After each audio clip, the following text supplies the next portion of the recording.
Como que foi a trajetória até o ITA, Brendo? Conta um pouquinho pra gente. Como que foi você... Qual foi a sua vontade de entrar no ITA? Por que você quis isso?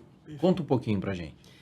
Tá, eu vou contar assim de uma forma dinâmica, né? Bem espaçada ali. Eu tinha separado na minha cabeça 3 tópicos. Então, quando eu conto essa história, geralmente ali trago em 3 tópicos. E eu demorei 5 anos para passar no ITA. Essa, eu acho que essa é uma coisa importante da gente começar falando, que a média para passar no ITA geralmente é grande. Então, quando eu comecei a estudar para o ITA, não necessariamente eu estava nas melhores escolas, eu estudava lá no norte, eu sou do norte, né? Eu sou de Belém do Pará. Então, lá eu estudei muito tempo até conseguir ganhar uma bagagem para poder me mudar e estudar no Ceará. Que aí foi quando deu 2 anos e meio estudando lá no norte, eu fui para Fortaleza. E lá em Fortaleza, assim, foi onde eu tive meu segunda etapa, né? Essa segunda etapa, ela é muito simbólica para mim, porque eu subestimei bastante como que era o meu processo de estudo. Eu pensei que por estar lá numa escola já renomada, uma escola que tem cultura de passar no ITA, eu ia passar fácil, ia passar rápido, né? E aí meio que entra o meu terceiro ponto, que é, não era bem assim, e eu comecei a ter dificuldades que remetiam toda a minha história ali, que realmente foi onde eu comecei a tomar um pouco de conhecimento sobre minhas próprias características, né? Minha evolução pessoal, assim como tudo. E essa minha terceira fase, que eu julgo, foi... Comecei a estudar meu próprio comportamento. Ou seja, comecei a valorizar aspectos mais psicológicos, aspectos mais em relação a extremos, né, limites. E tudo isso refletiu muito no meu último ano até eu ser aprovado, né? Só para contextualizar um pouco, lá no comecinho, na minha primeira etapa, eu tive uma jornada difícil, né? Antes de me mudar para o Ceará para poder estudar por lá, a minha mãe ela foi acidentada enquanto eu estudava, então foi uma coisa muito difícil manter em casa, porque só são 3 pessoas lá, eu, minha mãe e meu irmão. Então, quando ela se acidentou, a gente ficou numa situação mais fragilizada, tanto financeiramente, quanto em questão ali de o que eu vou fazer agora, eu vou parar de estudar, eu vou trabalhar. E aí a forma que eu consegui lidar com isso foi eu estudava de tarde, dava aula de manhã. Então, tipo, meio que eu não tinha ali uma dependência, eu estudava e me mantia ali. E quando eu peguei a bolsa para Fortaleza, eu falei, não, agora eu vou conseguir só estudar, então eu vou realmente focar ali nos meus estudos. E essa foi meio que minha construção ali de caráter, por assim dizer, né? Eu dizer que até então eu não tinha lidado com muita coisa na vida e esse foi um baque enorme para mim. Então, quando eu fui para Fortaleza, já era com um pensamento assim de carregar muita coisa, de ter muita coisa que eu estava deixando para trás, então eu tinha uma pressão de passar. E aí enganchou na minha terceira etapa, né? Porque eu subestimei quando eu fui para lá e aí me pesou muito isso. Então, quando eu estudava, fazia simulado, me preparava assim mesmo em momento de rotina, eu sentia muito essa pressão de, pô, tem que passar logo. E eu ignorava, porque quando a gente é mais novo, a gente tem essa ideia de que, pô, isso é besteira, isso aí não importa. E quando eu percebi foi isso, foi meu melhor ano estudando, foi quando eu percebi isso, que era esse o detalhe que faltava, que eu ignorava tanto. E aí eu treinei diversas situações, contei umas aqui já pro Rafael, mas basicamente eu treinava, por exemplo, eu ficava doente, não era aquela doença que eu ficava de cama, claro que não, né? Nós extremos, treinava os limites. Tá. Então, começar a ficar gripado, o normal ali, pô, não vou estudar, vou dar uma acalmada. Não, eu estudava, ia ver até onde eu aguentava. Ia fazer simulado, tava meio ruinzinho, pô, não vou abaixar a bola agora, bora fazer, dar o máximo que você pode. E aí nessas horas eu via que aparecia muito esse peso que eu carregava, né? Pensava muito na minha mãe, se eu não passar, e se eu não fizer isso, aquilo, outro. E refletia no dia da prova. E aí, pra mim, eu acho que, assim, foi o grande insight que eu tive no terceiro ano, no quinto ano estudando, né? Que foi esse, porque no dia da prova eu passei por essa situação. Eu olhei ali na prova que eu tava fazendo, tive dificuldade numa questão e começou a vir pensamento, pô, não vou passar esse ano, não sei o quê. Aí eu olhei pro horário, pô, 9 horas de uma terça-feira, minha mãe deve estar nessa hora na cama com o cachorro lambendo a cara dela e eu tô aqui sofrendo porque eu tô fazendo a prova. Eu falei, cara, quer saber? Desliga aí um pouco o cérebro, bora focar aqui no que tem que fazer, no que tem que ser feito. E é dito e feito. Então, deu certo, Tá. fiz uma boa prova, excelente prova, Legal. passei muito bem. E eu digo assim que foi essa construção de testar meus limites ao longo desse último ano. Então, essa foi minhas 3 etapas aí, até chegar no ITA, basicamente. Legal, legal. Meus parabéns. Obrigado. Bom, eu vim do interior do estado de São Paulo, numa cidade chamada Marília, que tinha, sei lá, 10 mil habitantes, tá? E lá tinha, na época em que a gente começou a fazer as escolas, né? Tinha 3 cursos na época do segundo grau. Tinha o científico, onde se preparavam as pessoas para fazer medicina ou engenharia. Tinha a área de humanas, que seriam os professores, que era normal, e a pessoa que ia para a área de história, geografia e tal. E aí, era muito importante que naquela época, como era uma cidade extremamente de interior, mesmo interiorano, porque Marília ficava a 12 horas de viagem de trem da cidade de Marília, tinha que fazer baldeação em Bauru para chegar até a cidade de São Paulo, e cidade de São Paulo é uma coisa tão misteriosa que a gente quase não conhecia. Nossa. Tá? A tal ponto que não tinha televisão. Eu vim conhecer televisão quando eu fiz 18 anos e vim estudar em São Paulo para fazer o vestibular no ITA. Nossa. Uhum. Pois é, então a gente escolheu a engenharia porque era uma coisa que todo jovem daquela época ou era medicina ou era engenharia. Tá bom? Eu preferi escolher porque eu gosto muito de exatas. Então eu me preparei para chegar em São Paulo, morar na casa da minha tia, e eu não tinha muitos recursos financeiros. Aí eu prestei um concurso num cursinho e ganhei a bolsa integral do cursinho. Ou seja, eu não paguei nada num ano de cursinho que eu fiz. Aí só tinha esta oportunidade para fazer alguma coisa para tirar o pessoal do interiorzão para trazer um pouquinho de luz para esse pessoal todo, da minha família. Então, eu estudava 8 horas por dia. Porque era, ou eu entrava numa escola boa, ou eu não teria que voltar para o interior, vivia naquela bola de neve e continuar assim, tá bom? Então, eu estudava 8 horas por dia, só me permitia, domingo à tarde, dar uma descansadinha para a semana seguinte a gente continuar estudando. Naquela época não existia o vestibular unificado. A gente tinha que prestar o vestibular em cada uma das faculdades. Então, eu escolhi 3 faculdades para fazer o meu vestibular.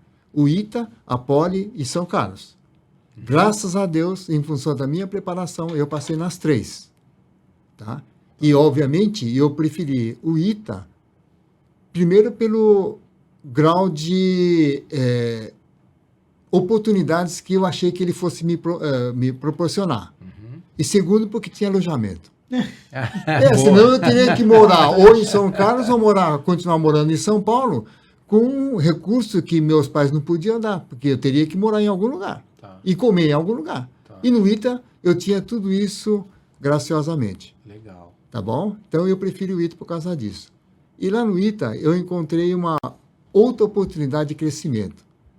Eu me vi separado da minha família, onde o cordão umbilical era muito forte. Eu me vi sozinho, num lugar estranho, rodeado de muitos amigos, com certeza, porque a gente convivia, todo mundo lá no H8 e tal, então era uma coisa muito interessante, mas de pessoas que a gente era de vários lugares do Brasil inteiro, e com vários tipos de cultura, vários tipos de conhecimento e tudo. E foi um desafio muito grande. Sair desse ambiente familiar e me ver sozinho. Foi onde eu tive que aprender muita coisa. Muita coisa. Tá? E graças a Deus deu tudo certinho. Que legal. Maravilha. Tudo bem? Maravilha. Quanta história aqui, hein? Nossa, quanta... É. E o ITA ainda tem um alojamento? Ainda é do mesmo jeito? Graças a Deus. É Nunca por isso mude, vem que nunca muitos mude. de fora para poder ficar, né? Porque é nunca mais mude. fácil. E tem a segunda pergunta que é muito importante. É. Não, lá... Que é lá dentro como é que a gente conseguia se virar. É outro desafio, né? Outro desafio. Deixa eu contar um pouquinho da minha experiência lá dentro, né? Tipo, que nem ele também, sou de fora, né? No caso, eu vim do norte, morei em Fortaleza, então, tipo, misturei meus sotaques inteiros aí. Mas, assim, lá dentro é outra coisa, realmente, outra realidade, né? Você entra e já tem um impacto cultural dali de dentro. Porque uma das coisas mais importantes para mim é a comunidade. É o senso de H8 mesmo, de pertencimento que você tem que adquirir quando você entra. Porque senão você se isola muito, você fica distante. E isso lá é passado desde que você chega. A gente tem vários tipos de recepção. A gente vem com alguns amigos que eram do cursinho, mas a gente vê uma família de veteranos ali que deixam de curtir as férias, ou até veteranos que já estão formados, vem todo mundo ali para conversar com a gente, trocar muita informação. Lá a gente chama isso carinhosamente de bostejo, né? A gente chama assim de... É um apelido mais... Falar bastante coisa. Mas é uma troca de experiência que você não tem em lugar nenhum. É como se você pensasse assim, pega todo mundo de uma faculdade super requisitada para dar um pingo de experiência ali assim que você chega. Cara, aquilo é de brilhar os olhos, é de deixar você completamente imerso ali dentro. Então, minha experiência dele sempre foi muito isso, né? E aí, eu me dediquei bastante nesse período lá dentro do ITA para as iniciativas, porque brilhou meus olhos assim que eu cheguei. Tá. E as iniciativas são internas, elas são pedaços da comunidade fazendo em prol da comunidade. É como se fosse um agente operante lá dentro para a gente poder ter qualidade de vida.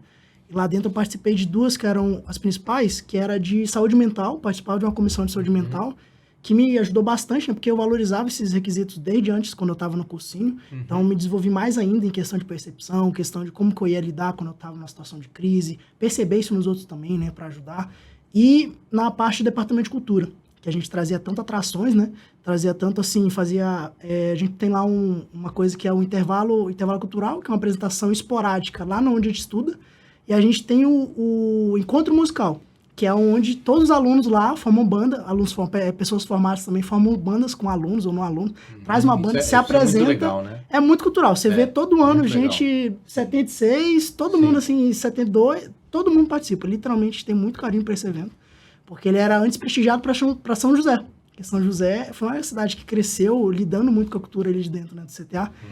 E o encontro musical antes era para a cidade inteira. Hoje em dia a cidade cresceu, não dá para ser, mas a gente mantém nossas culturas ali dentro. Eu participei dessas 2 em específico, né? E assim, foi uma experiência ali para mim maravilhosa, meus 2 primeiros anos ali pautados em iniciativas que agregou muito, assim, foi exponencial, questão de liderança, questão de como que eu vou fazer ali para me manter. Então, realmente isso. Quando você se vê fora do ambiente familiar, se vê sozinho, que você tem que se virar para tudo, inclusive cuidar da sua própria roupa, essas coisas todas, você tem que mudar um pouquinho o clique do seu switch aí para você falar, pô, e agora, como é que eu vou fazer?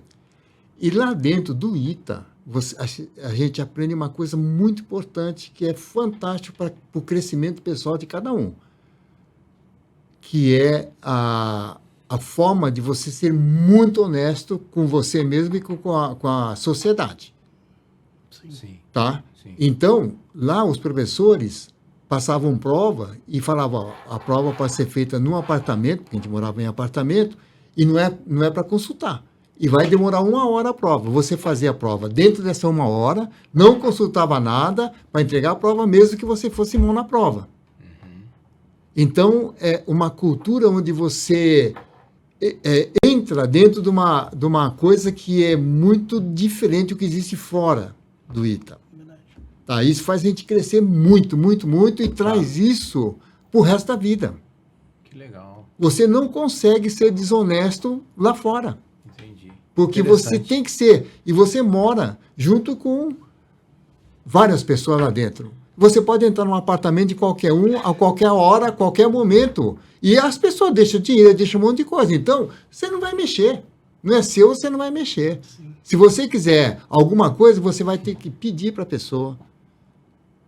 Se ela deixar, você vai pegar. Interessante. É interessante, é uma cultura muito diferente. Então, é uma coisa que vem acrescentando dentro do nosso viver, né, dentro do nosso coração, que a gente jamais vai esquecer. Então, é uma coisa importante que todos devem entender o porquê que um iteano é diferente quando está fora do ITA. O comportamento do iteano é diferente. Entendeu? Justamente porque durante os 5 anos a gente tem que viver dentro de uma coisa chamada disciplina consciente. Eles chamam de disciplina consciente. Então, não existe cola, não existe nada disso. Tem tarefas para a gente fazer em casa. Se a pessoa falar tarefa em grupo, a gente faz em grupo. Se o professor fala que a tarefa é individual, ninguém vai consultar nada, ninguém.